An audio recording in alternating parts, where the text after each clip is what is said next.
कहते हैं इंसान बुरा नहीं होता, हालात उसे बुरा बना देते हैं। यह कहानी है नवेंद्र की, एक ऐसे आदमी की जिसे देश ने हीरो बनाकर भेजा था, लेकिन वही आदमी एक दिन सबसे खतरनाक विलेन बन गया। नवेंद्र एक सीक्रेट मिशन पर था। उसका नाम बदला गया, उसकी पहचान मिटा दी गई और उसे अंडरवर्ल्ड की उस दुनिया में भेज दिया गया जहां इंसानी जान की कोई कीमत नहीं होती। उस शहर में कानून सिर्फ किताबों में जिंदा था।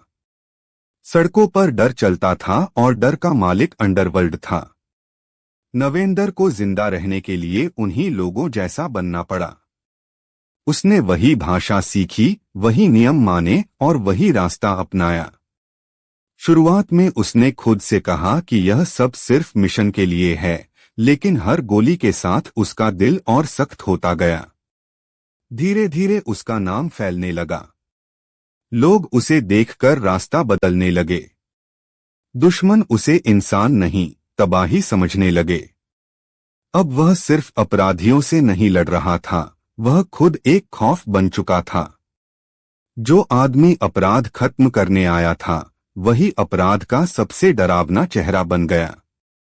रातों को जब वो अकेला होता, उसका ज़मीर उससे सवाल करता, क्या यही वो इंसान है जिसे हीरो बनाकर भेजा गया था?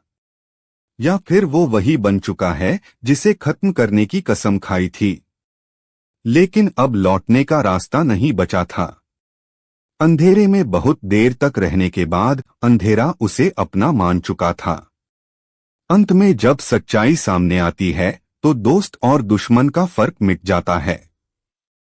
नवेंद्र अकेला खड़ा होता है, न हीरो न विलेन, सिर्फ एक टूटा हुआ इंसान जिसने हालात की वजह से खुद को खो दिया।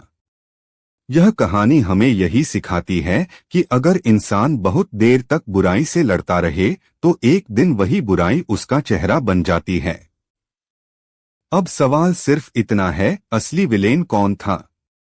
अंडरवर्ल्ड या वो आदमी जिसे उसे खत्म करने भेजा गया था?